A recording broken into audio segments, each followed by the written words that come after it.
Today I've got the much talked about Spyderco Tenacious models on the table here for you. Obviously these have been reviewed a million times and there's a bunch of videos out there talking about the exact specifications of these knives and what they're made out of.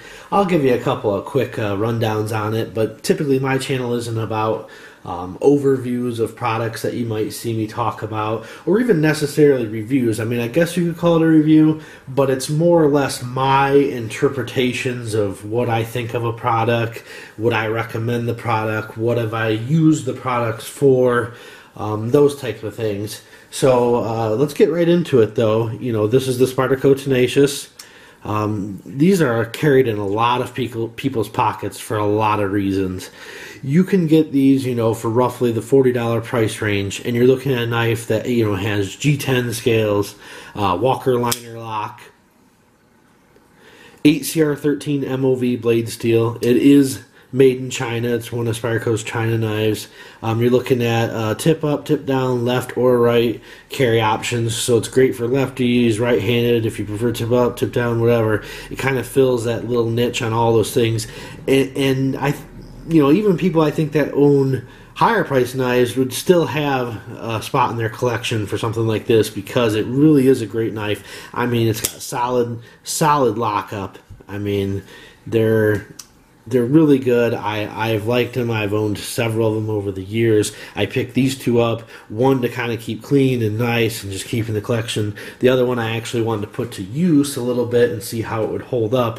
Again, it was just a short amount of time, but as many of you probably don't know, I also own a custom motorcycle shop where we build custom bikes such as bobbers and cafe racers and stuff like that. And we do a lot of part outs as well. So I'm constantly opening packages and shipping packages out. I mean, we're talking, I probably ship, you know, anywhere from half a dozen to 20 packages a week, and I, you know, take in about the same amount. So I'm always looking for a good knife that's inexpensive. I don't mind, you know, dropping it on the shop floor, or if I leave it outside, which I don't normally do, but if that happens, I'm not going to be heartbroken over it. So I think this knife kind of fit that pretty good.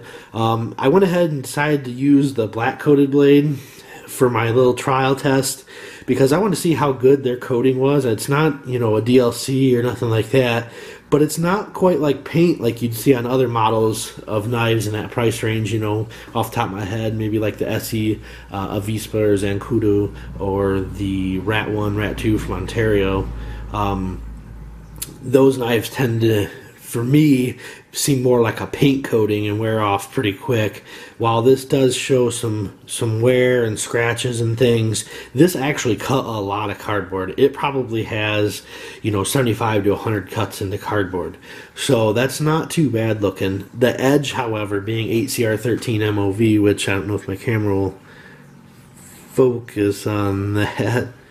Trying to focus on it, but it's 8CR13 MOV blade steel, and it does, it's not going to show up on the video probably, but it does have, you know, some nicks, some chips. The apex is kind of folded over, or excuse me, the edge is kind of folded over a little bit, but still, it's still sharp, still cut what I need it to do. Obviously these knives have the Spyderco Spidey hole, which, you know, I see a lot of people using their index finger to flip them out. Unfortunately, because of my fat, chunky hands, it's a little bit harder for me. I have to put a little more effort into it, so I kind of just prefer using my thumb. But these things just fly right open. You know, obviously they ride on washers. There's no bearings or nothing like that. But it's a great little knife. Feels excellent in the hand for me. Again, with the mid-large hands. You know, I love the little upsweep on this leaf-shaped blade there.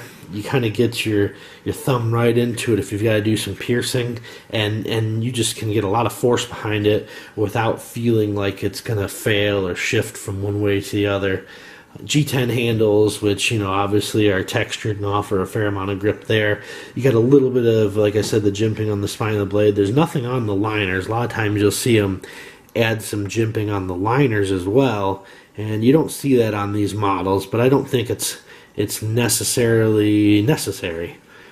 So all in all, great little knife. You know, offers several carry options.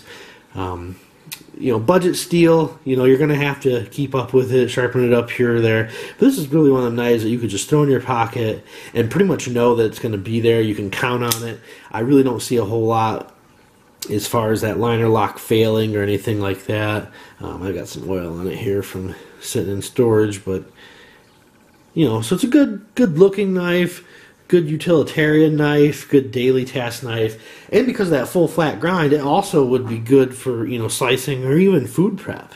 I mean, if I'm in the kitchen and I'm just quickly getting ready to chop something up, and I'd pull this out of my pocket and use it. I don't have a problem with that, assuming I don't have any Remy oil or anything on the blade at the moment. But yeah, it's a cool little knife. There's tons of reviews out there on them, but yeah, if you haven't gotten one in your collection, I'd say go out and pick one up, play around with it. They're fun to flip, obviously the Spyderco, especially if you're thinking about getting into Spyderco knives. This is a good budget way to get an idea of how they'll feel if you like the way that they open, if you like the way that they carry in your pocket.